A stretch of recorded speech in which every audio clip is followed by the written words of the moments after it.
السلام علیکم ورحمۃ اللہ وبرکاتہ.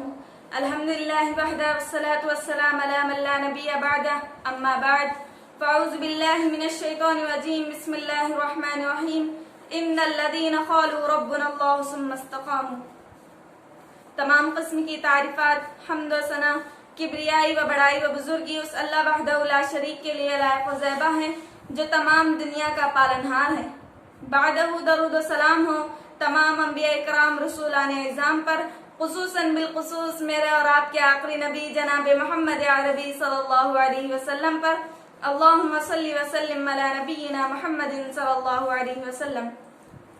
میں آپ لوگوں کے سامنے جس عنوان کے تحت لب کشائی کرنے جا رہی ہوں وہ ہے استقامت. میرا یہ عنوان منتخب کرنے کا مقصد یہ ہے کہ موجودہ دور میں NRC/CA کا دورہ تھا، لیکن لاک ڈاؤن اور کرونا وائرس کی وجہ سے یہ معاملہ ٹھنڈا پڑ چکا ہے.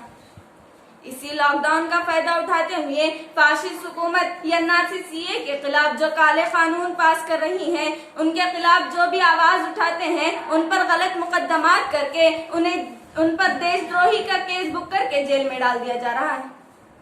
جیسا کہ سفورہ کو UAPA جیسے کالا قانون استعمال کر کے دیش دروہی کا کیس بک کر کے تہاڑ جیل میں بھیج دیا گیا اور ڈاکٹر کفیل کو بھی بھیج دیا گیا. ہم انڈیا کی حکومت سے یہ ڈیمانڈ کرتے ہیں کہ ان تمام بے قصور قیدیوں کو جلد از جلد رہا کریں.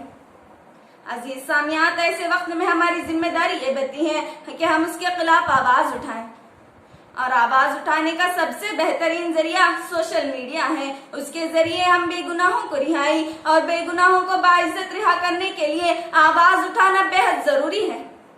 اگر ہم اس کے خلاف آواز نہیں اٹھائیں گے تو آنے والے دنوں میں فاشسٹ حکومت جو اپنا حق کہنے کا جو ہمیں ادھیکار ہے وہ ہمیں کرنے نہیں دے گی. اس لیے ہمیں چاہیے کہ امت کے دانشور حضرات، علماء اکرام، تنظیموں کے قائدین، ان تمام کو مل کر عوام کو سمجھانا چاہیے کہ لوگ ہمیں صرف گمراہ کرنے کے لیے کہہ رہے ہیں. جیسا کہ دیکھنے میں آ رہا ہے، سننے میں آ رہا ہے، BJP کے ورکرز، RSS کے ورکرز لوگوں میں امدادی کام کرنے کے بہانے لوگوں کو یہ کہتے پھر رہے ہیں کہ یہ شہری حقوق دینے کا قانون ہے، نہ کہ چھیننے کا قانون ہے. یہ ہمارے دیش کے لیے فائدہ مند بھی بتا رہے ہیں، بلکہ معاملہ اس کے خلاف ہے. ایسے وقت میں علماء اکرام پر اور بھی زیادہ ذمہ داری یہ بنتی ہے کہ ہم میدان میں اتر کر اس کے خلاف سیلاب جیسا ماحول پیدا کریں. یہ ہم مسلمانوں کے لیے کوئی نئی بات نہیں، اس سے پہلے تاریخ میں واقعات موجود ہیں. جیسا کہ نمرود کے مقابلے میں حضرت ابراہیم علیہ السلام، فرعون کے مقابلے میں حضرت موسیٰ علیہ السلام، قریش کے مقابلے میں آپ صلی اللہ علیہ وسلم، اور انگریزوں کے مقابلے میں ملت کے دانشور، ہندوستان کے دانشور حضرات ان کے خلاف آواز اٹھائیں، ان کے کالے قانون کے خلاف آواز اٹھائیں،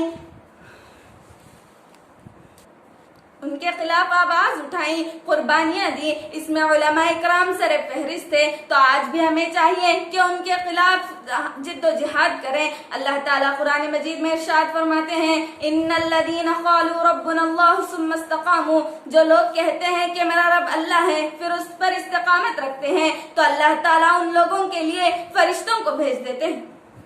جیسا کہ جنگ بدر کا واقعہ ہی لے لیں، اس میں مسلمانوں کی تعداد صرف 313 تھی. مسلمانوں نے گھبرایا نہیں، بلکہ انہوں نے اللہ تعالیٰ سے دعائیں کی اور اسلام پر استقامت سے رہے. تو اللہ تعالیٰ نے ان کی مدد کے لیے فرشتوں کو بھیج دیا.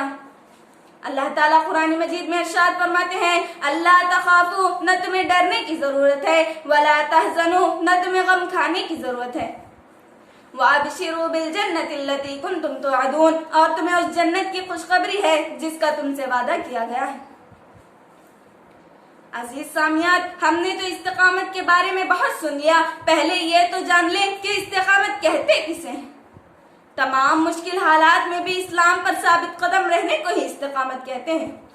میں استقامت کو 2 مثالوں کے ذریعے واضح سمجھا دیتی ہوں. جیسا کہ آپ سبھی جلیل القدر صحابی حضرت مصعب بن عمیر رضی اللہ عنہ کو جانتے ہیں. ذرا ان کی زندگی کو یاد کرو. وہ جس محفل میں بھی جاتے تھے اس کی رونقیں بڑھ جاتی تھی. وہ ہر دن ایک سے زیادہ شاہی لباس بدلا کرتے تھے.